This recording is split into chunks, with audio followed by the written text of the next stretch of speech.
बस थोड़ा सा आंखों को आंज लो, आंखों को साफ कर लो, तो सदगुरु होते हैं तो उनकी प्रस्तुति हो सकता है कि बहुत सुंदर न भी हो। कुछ सदगुरु तो ऐसे भी हुए पलटू दादू जैसे। वह इम्प्लांट किस चीज को कर रहा है? उस अनंतता को। कहाँ इम्प्लांट कर रहा है? अनंतता में। समझ रहे बात? बड़ी अटपटी सी बात है ना। कैसे इम्प्लांट करेगा अनंतता को अनंतता में? क्योंकि वह है ही। राइट इम्प्लांटेशन क्या होता है? उसी चीज को इम्प्लांट करना कि जो है ही। कहाँ इम्प्लांट करना? जहां पर होना चाहिए। परम सत्य तक पहुंचा देती है। अभ्यावस्था परम सत्य का गुण है। वह निर्गुण है ना। अभय भी वैसे देखो तो गुण से बाहर होना है। ऐसा क्यों होता है? कि बड़ी प्रश्न होता है कि गुरुओं को क्या पड़ी रहती है, वो काहे ये सब डिलीवरी देते हैं, काहे बांटते हैं, ऐसी प्रश्न उठता है ना। उनका तो काम खत्म हो गया। तो ये अस्तित्व के होने का ढंग है कि अपने उस आनंद को बार बार अनुभूत करना। उसके लिए ड्युअलिटी चाहिए, उनकी प्रोसेस है। और वननेस मर्जिंग पूरी हो गई तो परमानंद, वह परमानंद करता। इसलिए खेल खेल रहा है, वही खेल रहा है, वही गुरु है, वही सदगुरु है, और वही शिष्य, वही स्टूडेंट है, वही शिष्य है, और फिर वही वननेस है, वननेस परी। और इसके पास जो है बड़ी टेक्नोलॉजी है बड़े वाले के पास में, और वो तुम्हारे अगेंस्ट है। अब तुम्हें क्या करना है? उसके सॉफ्टवेयर में चेंज लाना है, ताकि जो जो बड़ा सुपर टूल है जो तुम्हारे अगेंस्ट जाता है वह तुम्हारे फेवर में आ जाए। सॉफ्टवेयर में क्या करना है? करेक्शन करना है। हाँ, अब बात बन रही है। हाँ, अब ऐसा हो रहा है, अब विचार थोड़े कम हो रहे हैं, अब वैसा हो रहा है, वैसा हो रहा है। सेफ्टी फीचर्स जो है उसके थोड़े रिलैक्स होंगे, सॉफ्टवेयर में वापस अपडेट कर दो। तो ये खेल जो है, खेल हो रहा है, और खेल सही है, खेल से कोई गड़बड़ी नहीं। तो माया को प्ले किया जाता है। माया यानी खेल। माया प्ले हो रही है तो पशु। माया प्ले हो रही है मतलब खेल चल रहा है तो पशु, पशुओं के साथ खेल चलता है। मतलब पाश में बंधे हुए हैं, उनको खेल खेलना है, फ्री विल नहीं है। उनको खेल खेलना है, फ्री विल नहीं है तो पशु। ठीक है ना। और खेल खेला जा रहा है नहीं, खेल हम खेलेंगे अपने हिसाब से, फ्री विल। तो पशु से ऊपर उठे। खेल हमने खेलना है, खेल खेला जा रहा है। बिल्कुल पाश में बस कार्य कारण की श्रृंखला है, खेल खेला जा रहा है ना। ज्योतिष 100% काम कर रहा है, एस्ट्रोलॉजी 100% काम कर रही है, मतलब पशु है ना। एस्ट्रोलॉजी 100% काम कर रही है, पाश में बंधे हुए हैं, कॉज एंड इफेक्ट की श्रृंखला चल रही है। बात समझ में आ रही है? कॉज एंड इफेक्ट की श्रृंखला चल रही है। ज्योतिष के भीतर हो तो पशु, पाश में बंधे हुए हो, प्रकृति। मतलब तुम सत्य को जी रहे हो। तुम किसको जी रहे हो? सत्य को जी रहे हो। धीरे धीरे तुम सत्य के साथ परम सत्य को भी जीना शुरू करते हो। ये सत्य तो है ही, सत्य को जी रहे हो, माया को जी रहे हो। सत्य को जी रहे हो मतलब माया को जी रहे हो। अब तुम परम सत्य को भी जी रहे हो। ये सत्य भी है और परम सत्य भी है, और परम सत्य के होने का ये ढंग है। झूठ नहीं है ये सब, याद रखना, कुछ झूठ वूठ नहीं है, सब अलग अलग है। ये झूठ नहीं है, यह सत्य है। बस थोड़ा सा आंखों को आंज लो, आंखों को साफ कर लो, तो सत्य में परम सत्य भी दिख जाएगा। प्रणाम गुरुजी। मेरा प्रश्न यह है कि साधक को गुरु की देशना सुनकर ऐसा क्यों लगता है कि यह सब पहले से जाना हुआ है?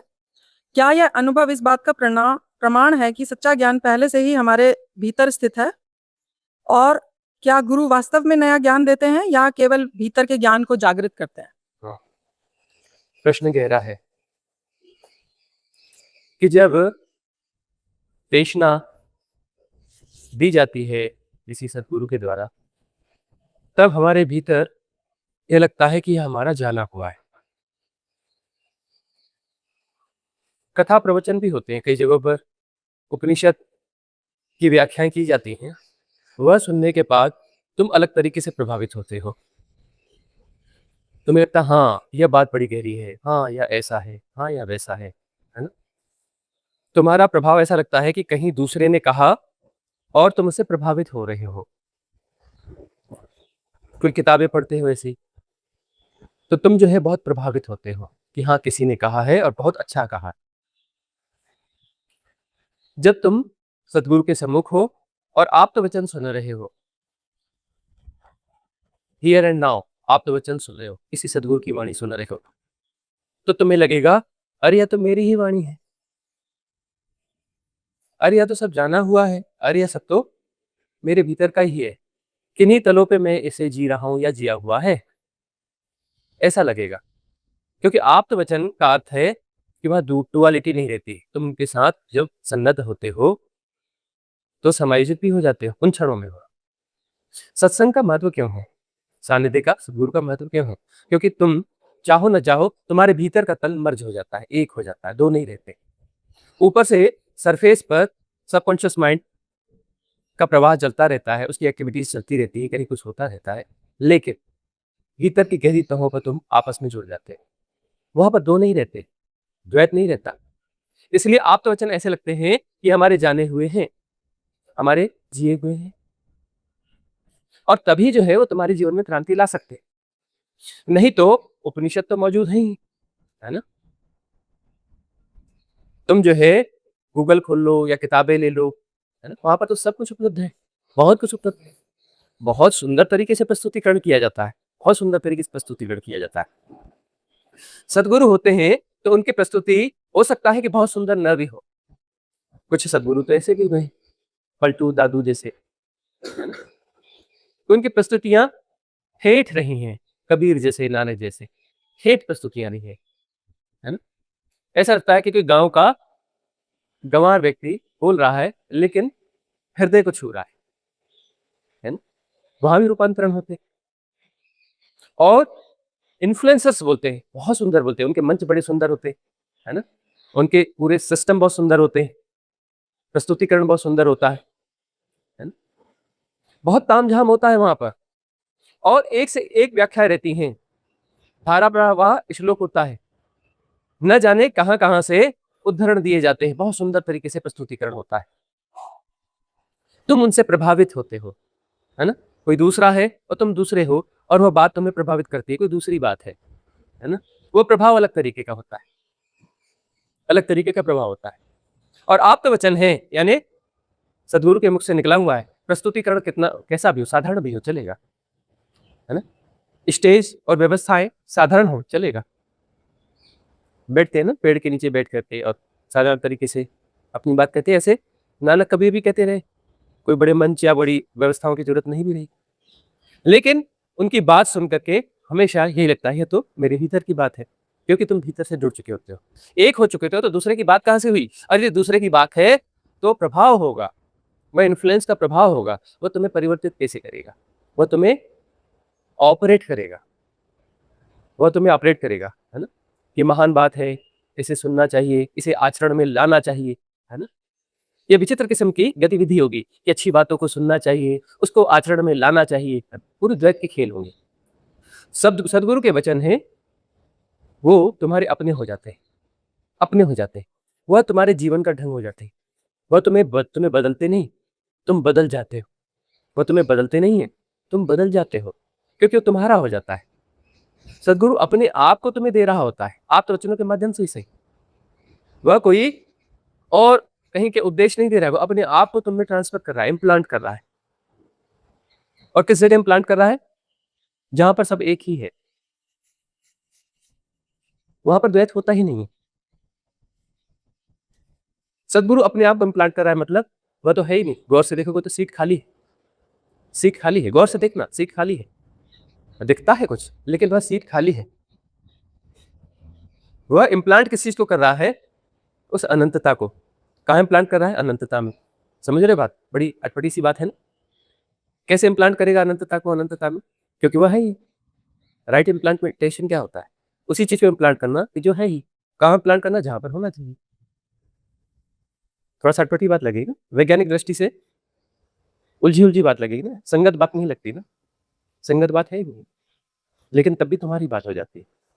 असंगत बातें जो है, वह संगत बातें हैं, बड़ी सुंदर दिखती है, वह संगत बातें और तुम्हें प्रभावित करती हैं। तुम उनको फिर लाते हो कि याद रखना है, आचरण में लाना है।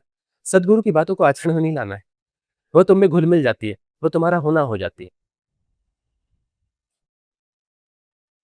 आचरण, थोपा हुआ आचरण,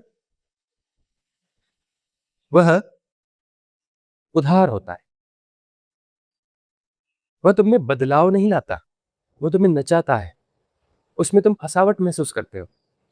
जो भी प्रभावशाली बातें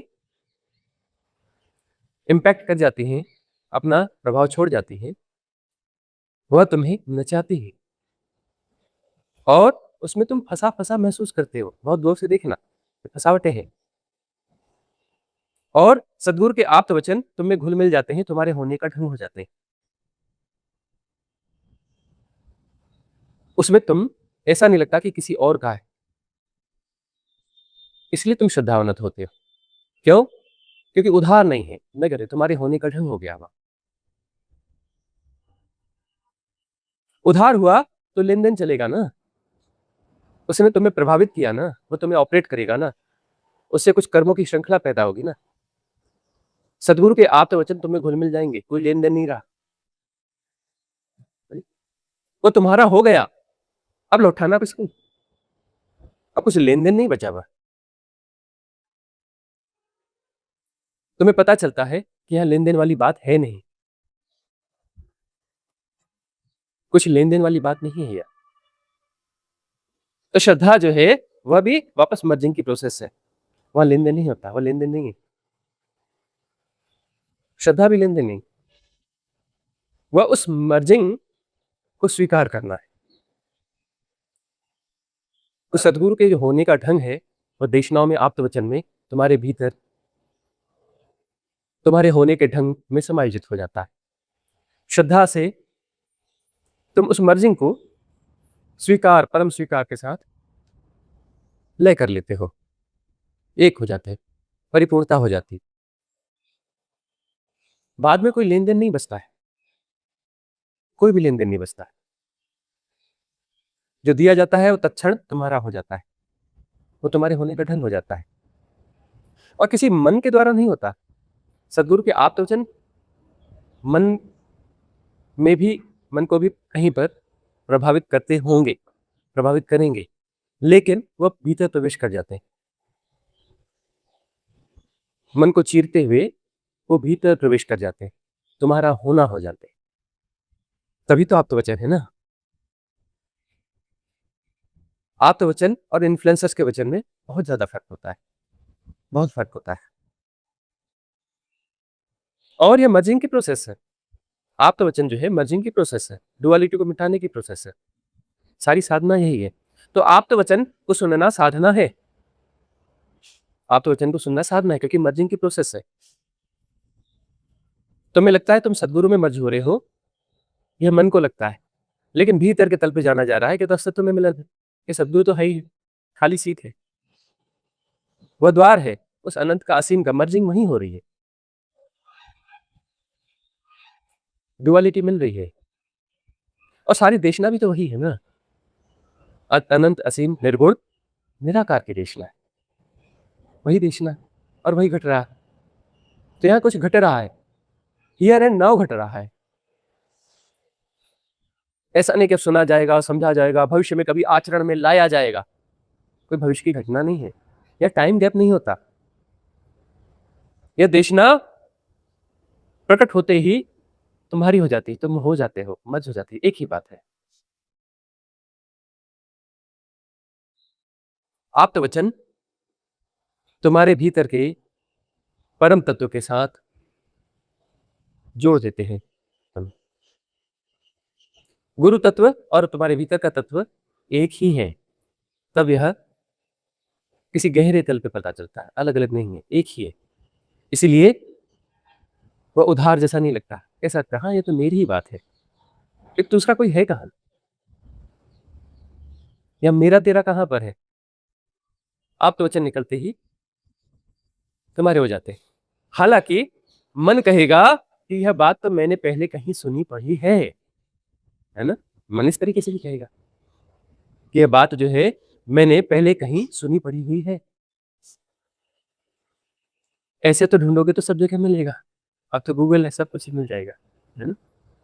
हाँ हाँ हाँ, लगभग ऐसी बात यहाँ पर थी, लगभग कुछ ऐसा ऐसा यहाँ पर था, लगभग कुछ ऐसा ऐसा था, और कहीं सुना हुआ भी था, लेकिन बात बनी नहीं थी। बात बनी नहीं थी ना, सुना तो था लेकिन बात बनी नहीं थी। प्रभाव हुआ था मन पर, मन का खेल हो गया था, बात बनी नहीं थी।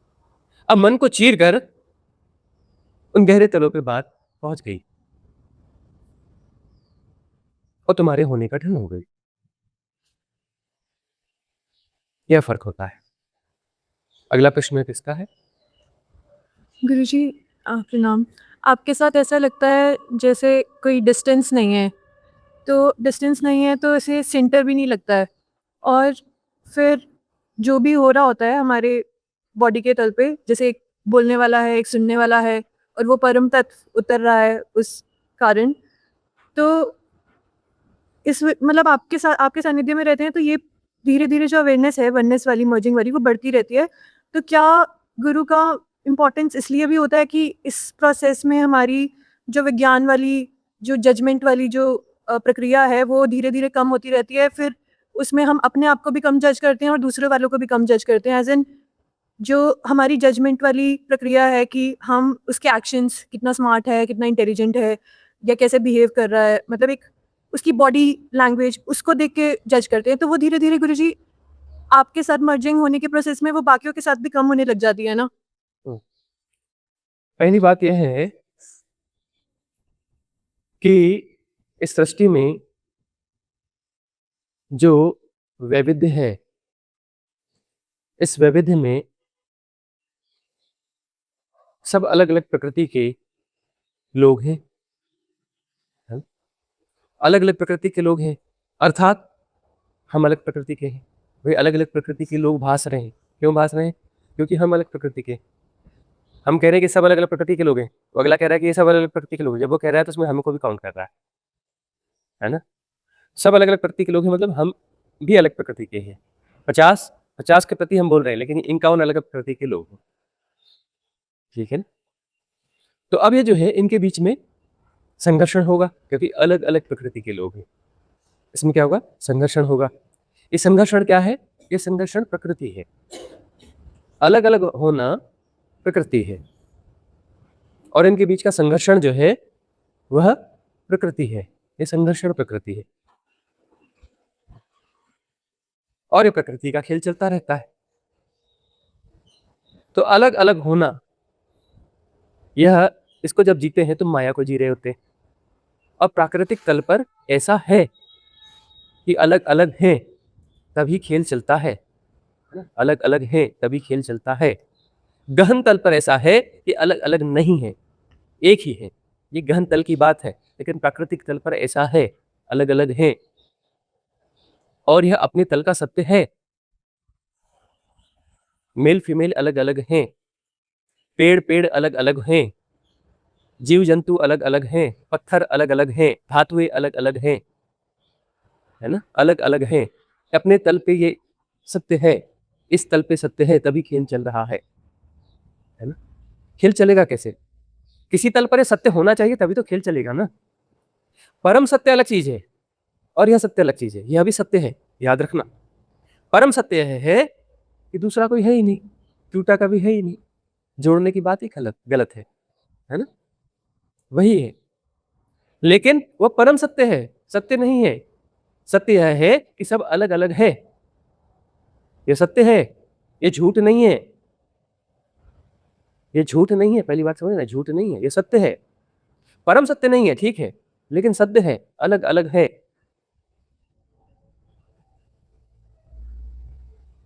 तो यह बात जैसे जैसे समझ में आएगी कि यह भी सत्य है, और यह सत्य परम सत्य से प्रकट होता है। अब परम सत्य से प्रकट हुआ है तो असत्य कैसे होगा? परम सत्य से प्रकट हुआ है तो सत्य ही होगा ना। तो ये अलग अलग है और ये प्ले हो रहा है, तो प्रकृति क्या है? सत्य है। प्रकृति क्या है? सत्य है। और माया क्या है? कि सत्य को ही सत्य जानना, परम सत्य से कट जाना माया है। माया क्या है? परम सत्य छुप गया, परम सत्य के तल को नहीं जिया जा रहा है, सत्य के तल को जिया जा रहा है। तो सत्य के तल को जिया जा रहा है तो ये क्या है? माया है ना? और सत्य के तल और परम सत्य के तल दोनों को जिया जा रहा है, अर्थात ये दो नहीं है, परम सत्य ही सत्य है। तो वह आंतरिक स्थिति है, वह माया के बाहर होना है। तो माया के बाहर होकर के क्या होगा? माया को प्ले किया जाएगा, माया को खेला जाएगा, है ना? माया क्यों है? खेलने के लिए तो है ना, माया एक खेल है। क्रिकेट एक जो है खेल है, क्रिकेट एक खेल है, क्योंकि वो कुछ होता ही नहीं है तो भी हो रहा है, कुछ होता ही नहीं है लेकिन वो खिलाड़ी हो जाता है। बोलो नहीं नहीं खिलाड़ी नहीं होता, मनुष्य। अरे रे मनुष्य होगा लेकिन वो खिलाड़ी भी है। वो बेटर हो जाता है, अरे बेटर कैसे होगा, अभी तो खिलाड़ी था। नहीं नहीं वो मनुष्य है और वो खिलाड़ी भी है, अभी वो बैटर भी है, बैट्समैन भी है ना। तो ये खेल जो है, खेल हो रहा है और खेल सही है, खेल में कोई गड़बड़ी नहीं है। तो माया को प्ले किया जाता है, माया यानी खेल। माया प्ले हो रही है तो पशु, माया प्ले हो रही है मतलब खेल चल रहा है तो पशु, पशुओं के साथ खेल चलता है। मतलब वो पाश में बंधे हुए हैं, उनको खेल खेलना है, फ्री विल नहीं है, उनको खेल खेलना है, फ्री विल नहीं है तो पशु, ठीक है ना। और खेल खेला जा रहा है नहीं, खेल हम खेलेंगे अपने हिसाब से, फ्री विल, तो पशु से ऊपर उठे। खेल हमने खेलना है, खेल खेला जा रहा है, बिल्कुल पाश में बस कार्य कारण की श्रृंखला है, खेल खेला जा रहा है ना। ज्योतिष 100% काम कर रहा है, एस्ट्रोलॉजी 100% काम कर रही है, मतलब पशु है ना। एस्ट्रोलॉजी 100% काम कर रही है, पाश में बंधे हुए हैं, कॉज एंड इफेक्ट की श्रृंखला चल रही है।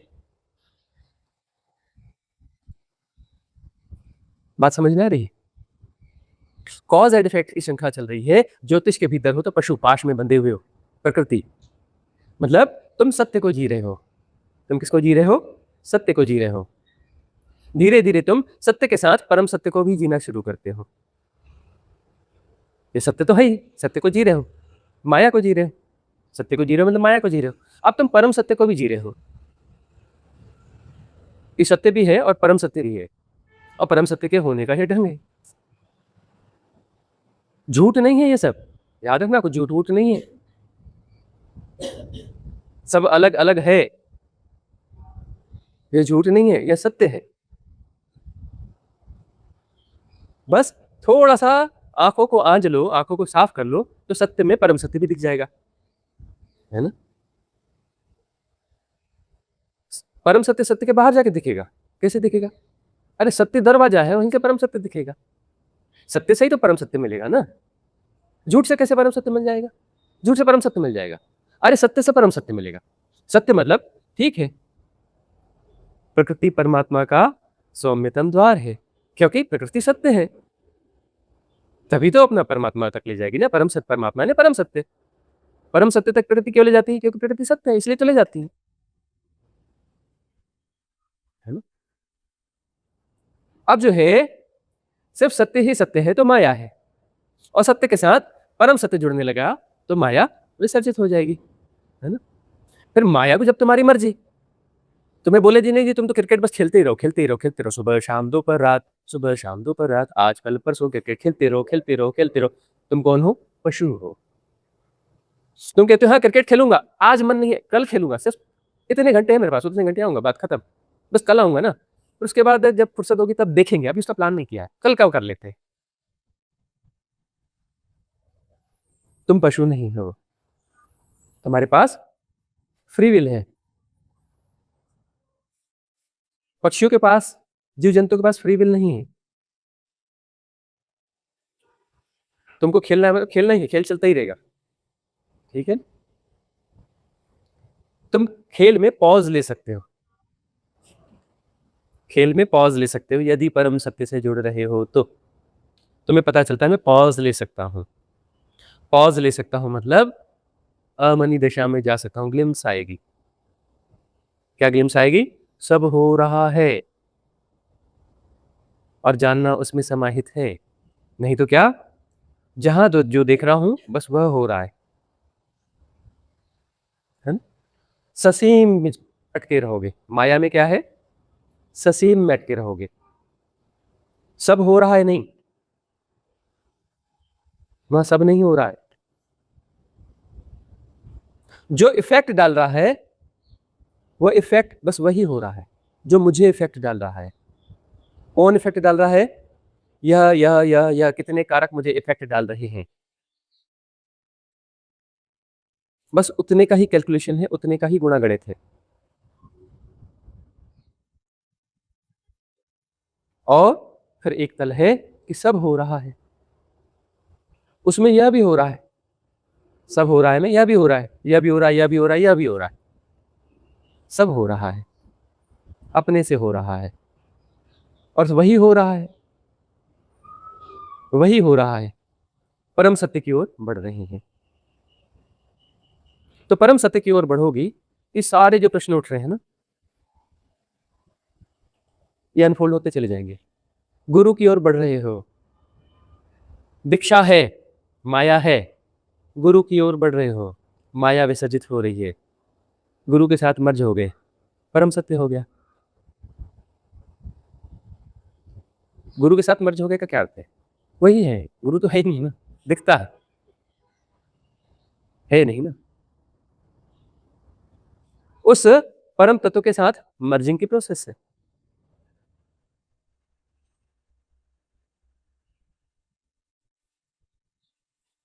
तो वननेस जो फील कर रहे हो, वह सत्य से परम सत्य की ओर बढ़ने का प्रोसेस है। और सारी साधना यही है, सत्य से परम सत्य की यात्रा है।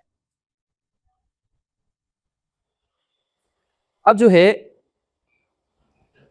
हम उस माइथोलॉजी से इतने हिप्नोटाइज्ड हो गए हैं, जबकि हमारा अनुभव नहीं, ये सब झूठ है, ये सब झूठ है, ये सब झूठ है, ये सब झूठ है ना? ये पूरा संसार झूठ है, यह झूठ है, यह झूठ है। फिर तुम लड़ते रहते हो, संघर्ष करते रहते हो, अब झूठ है, ये झूठ मुझे प्रभावित कर रहा है कम वक्त, इसकी ऐसी की तैसी, इसको ऐसे ठीक करना है, इसको वैसा करना है, संघर्ष में रहते हो। संघर्ष में रहते हो, संघर्ष तो माया है, संघर्ष ही तो माया है ना। सत्य में क्या है? सत्य में संघर्ष है, देखते नहीं सत्य में संघर्ष है, सत्य व्यवहारिक सत्य, उसमें संघर्ष है या नहीं है? बड़ा स्ट्रगल है ना। पशुओं को देखो, उनमें भी संघर्ष है ना, है संघर्ष, भोजन का संघर्ष है, तुम देखते नहीं? सिंह लड़ते हैं, दो सिंह आ जाते हैं तो मेल बोले नहीं मेरी टेरिटरी में नहीं आना, ये मेरी टेरिटरी है। फिर जो है इतनी फीमेल लायंस हैं, इनके पास नहीं आने का, ये मेरी है। देखते नहीं संघर्ष है ना, सब में संघर्ष है। तुम चिड़ियों में भी देखना गौर से, उसमें भी संघर्ष है। यह व्यवहारिक सत्य है, यह सत्य है, सत्य में संघर्ष है ना, व्यवहारिक सत्य में संघर्ष है।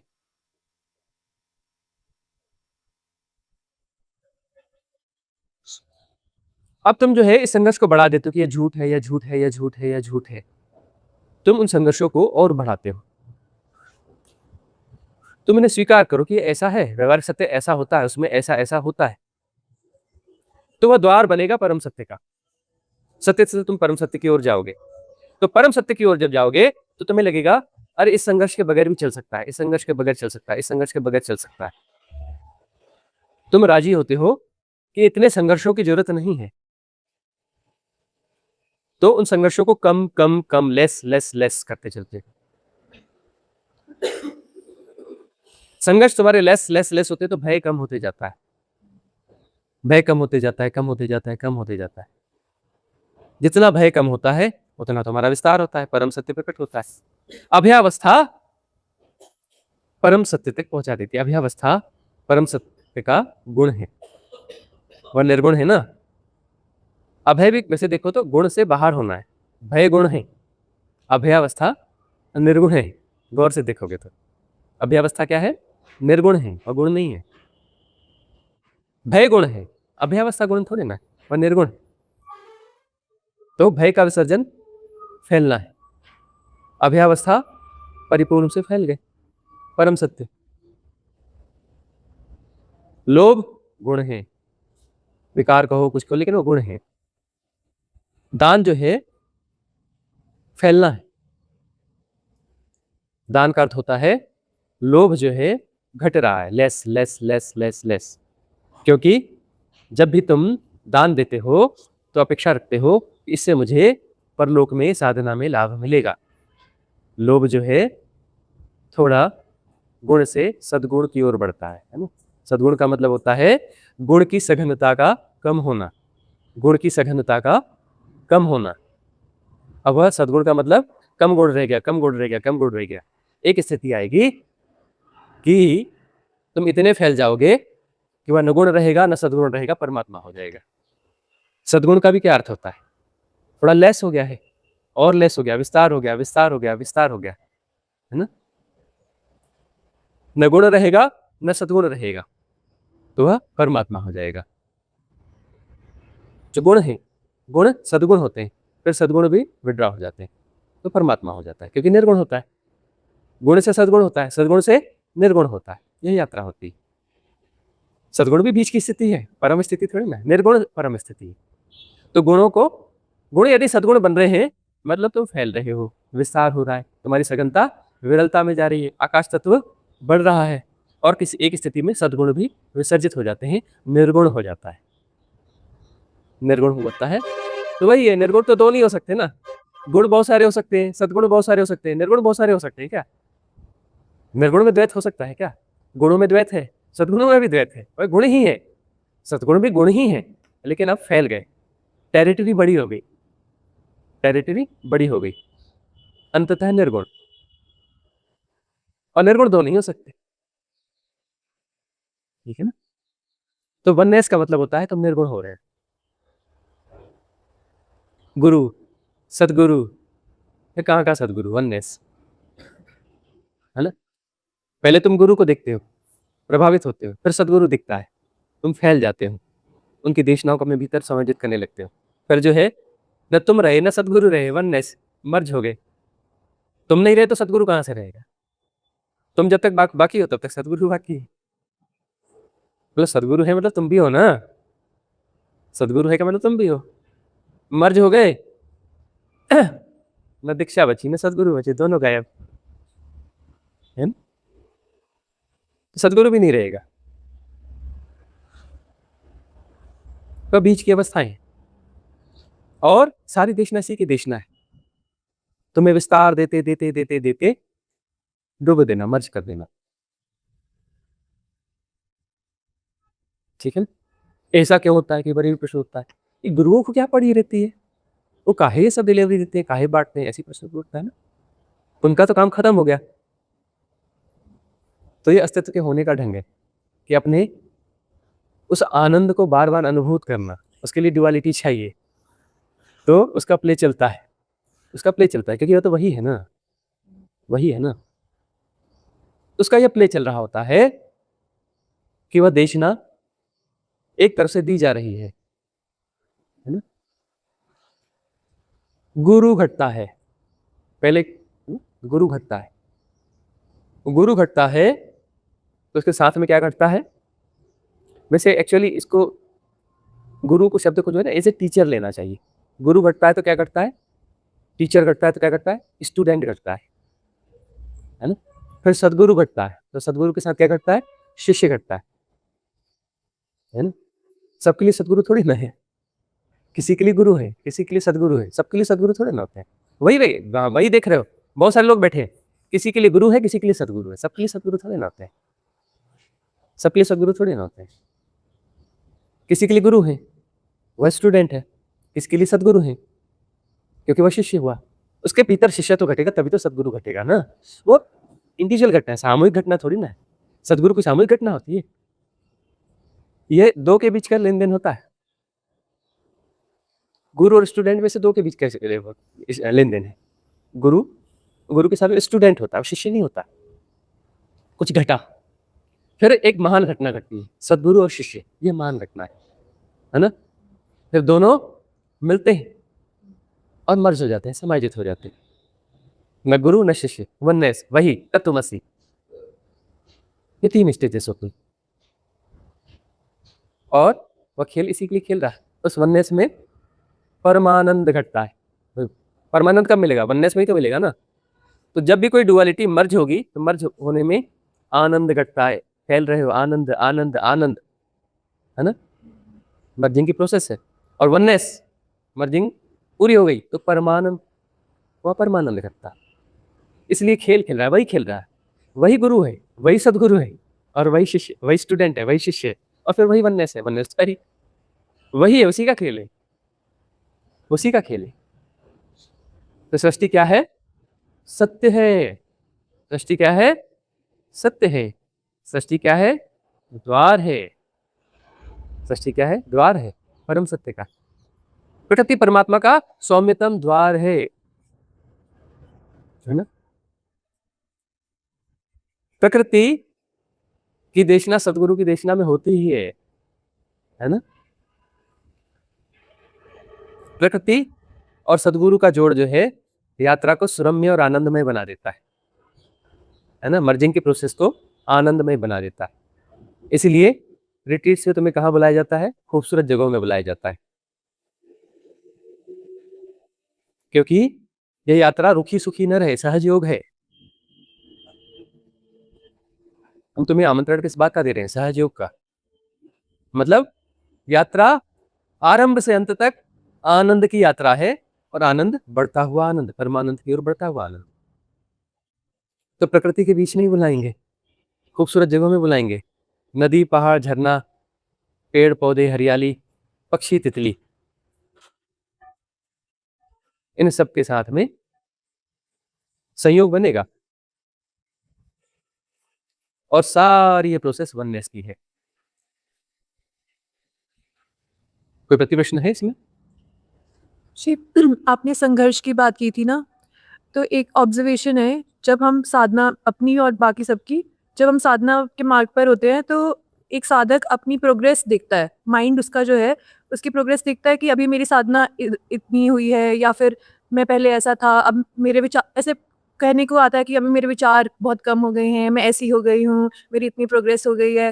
गुरु जी, ये भी तो एक मन का जंजाल है ना, जिसमें आप अपनी जो साधना मेजर कर रहे हो, ऐसी हो गई हूँ, उसमें भी तो पास्ट और फ्यूचर आ गया ना, तो उसमें भी आप प्रेजेंट में, हियर एंड नाउ में हटा देता है। तो वो जो खुद की आइडेंटिफिकेशन जो हम इस प्रोग्रेस से बना लेते हैं, वो भी कितनी बड़ी बाधा बन जाती है ना, और वो भी तो एक संघर्ष है। अगर मन में विचार आए किसी मोमेंट पे, वो देखा नहीं जाएगा, मतलब वो फिर भी उसकी जो सहजता है इसकी, वो भी तो रुकावट बन जाएगी ना, जब एक कंट्रोल वाली विजन ऑब्जर्वेशन रहेगी। तो ये प्रश्न भी तो संघर्ष का ही प्रश्न है ना। तुम नए संघर्ष की बात कर रही हो ना। और इस तरीके से देखो, एक टूल है मन। क्या है? एक टूल है। और टूल कैसा काम कर रहा है? तुम्हारे अगेंस्ट में काम कर रहा है। क्यों? क्योंकि सुपर टूल है। टूल है, लेकिन कौन सा टूल है? सुपर टूल है। सुपर कंप्यूटर, सुपर रोबो, ऐसा ना सुपर होता है ना। अभी वो क्वांटम कंप्यूटर जब विकसित हो जाएगा तो नया कोई शब्द आ जाएगा, है ना, सुपर कंप्यूटर की जगह पर। तो मन क्या है? एक सुपर टूल है। सुपर टूल तुम्हारे कब्जे में आसानी से आने वाला नहीं है ना। तुम्हारे कब्जे का क्या मतलब होता है? तुम कौन हो? तुम भी तो मन ही हो ना। मतलब मन में डुअलिटी है। मन में डुअलिटी है, मतलब एक सुपर टूल है जो बहुत बड़ा है। मन का एक बहुत बड़ा हिस्सा है, और मन का एक छोटा हिस्सा है, वह भी एक सुपर टूल है, लेकिन यह ज्यादा शक्तिशाली है, जो बड़ा वाला हिस्सा, और वह तुम्हारे अगेंस्ट है छोटे वाले हिस्से के, है ना। और इसके पास जो है बड़ी टेक्नोलॉजी है बड़े वाले के पास में, और वो तुम्हारे अगेंस्ट है। अब तुम्हें क्या करना है? उसके सॉफ्टवेयर में चेंज लाना है, ताकि जो बड़ा सुपर टूल है जो तुम्हारे अगेंस्ट जाता है, वह तुम्हारे फेवर में आ जाए। सॉफ्टवेयर में क्या करना है? करेक्शन करना है। वो मैकेनिज्म है ना। उसमें ऐसा भी मैकेनिज्म है कि वह आसानी से अपने भीतर प्रवेश नहीं करने देता, है ना। कुछ वो सेफ्टी फीचर्स उसने अपने बना रखे हैं, गजब के सेफ्टी फीचर्स बना रखे हैं, है ना। अब वो सेफ्टी फीचर्स हैं, उनको बाईपास करना है तुम्हें, और उस सॉफ्टवेयर को ठीक करना है ना। तो मालूम है, मक्खन जो है ना बड़ी कीमती चीज है। मक्खन बड़ी कीमती चीज है। कभी मक्खन लगाओ बाल बनने लगती है ना, कि मक्खन में फिसलन होती है ना। पूरा मैकेनाइज है, सेफ्टी फीचर्स है। थोड़ा सा मक्खन डालो, सेफ्टी फीचर्स इधर उधर खिसक जाते हैं, सॉफ्टवेयर में करेक्शन कर दो। हा मेरी बड़ी ग्रोथ हो रही है, यह हो रहा है, क्योंकि पूरी तरह से मैकेनाइज है नहीं है, उसमें कहीं कुछ जीवन के गुण हैं। तुम देखते नहीं, वो कौन सा यंग की कौन सी थ्योरी है? स्प्लिट वाली थ्योरी ना। वो जो है, जो कण, मूल कण जो है, जब कहीं से पास हो रहे हैं और उनको ऑब्जर्व किया जाता है, तो अपनी गतियों को बदल देते, प्रभावित होते हैं ना मूल कण भी। तो ये मन तो था ना वैसा भी नहीं ना, तो ये तो थोड़ा कुछ लाइव है, सबकॉन्शियस माइंड भी। तो मक्खन वहाँ पे काम करता है।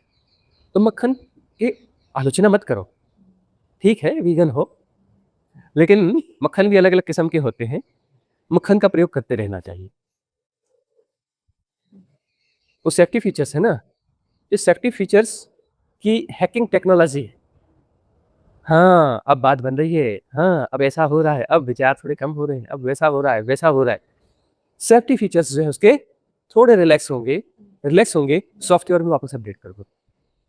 सबकॉन्शियस माइंड में प्रवेश का दरवाजा बनाते हैं हम इस तरीके से। सबकॉन्शियस माइंड में क्लिंजिंग को बढ़ाना है, उसके सेफ्टी फीचर्स हैं अपने पास। उसके पास मल्टीपल धारणाएं हैं, बहुत सारी धारणाएं, उसमें सेफ्टी फीचर्स है जो दूसरी धारणाओं को प्रोटेक्ट करती हैं। भीतर जाके ठीक से देखोगे, देखते रहोगे, समझ में आएगा। बहुत क्रिटिकल है उसका संगठन सबकॉन्शियस माइंड का। और तुम्हारे पास छोटा सा कॉन्शियस माइंड है, छोटा है कॉन्शियस माइंड। सबकॉन्शियस माइंड बहुत बड़ा है, 90% से ज्यादा है ना। ज़ॉम्बीज़ का तो 96-97-98% सबकॉन्शियस माइंड है, बाकी का 2-3% है। हो सकता है तुम्हारे पास 15% हो कॉन्शियस माइंड, 20% हो साधक के हिसाब से, 25% हो, है ना। तुम्हारे पास फिर भी ठीक स्थिति है तभी तो तुम्हारे पास मक्खन होगा ना। मक्खन आएगा कहाँ से? जब इसकी क्षमता ज़्यादा होगी तभी तो मक्खन खरीदेगा ना यार। तो यह भी 20-25% है, मतलब इसके पास भी कुछ फैसिलिटीज़ हैं, कुछ क्षमता है, उसके पास एंटीडोट है उस सेफ्टी फीचर्स के। उन धारणाओं को किसी प्रकार से बाईपास करके वहां जाकर के काम करना है।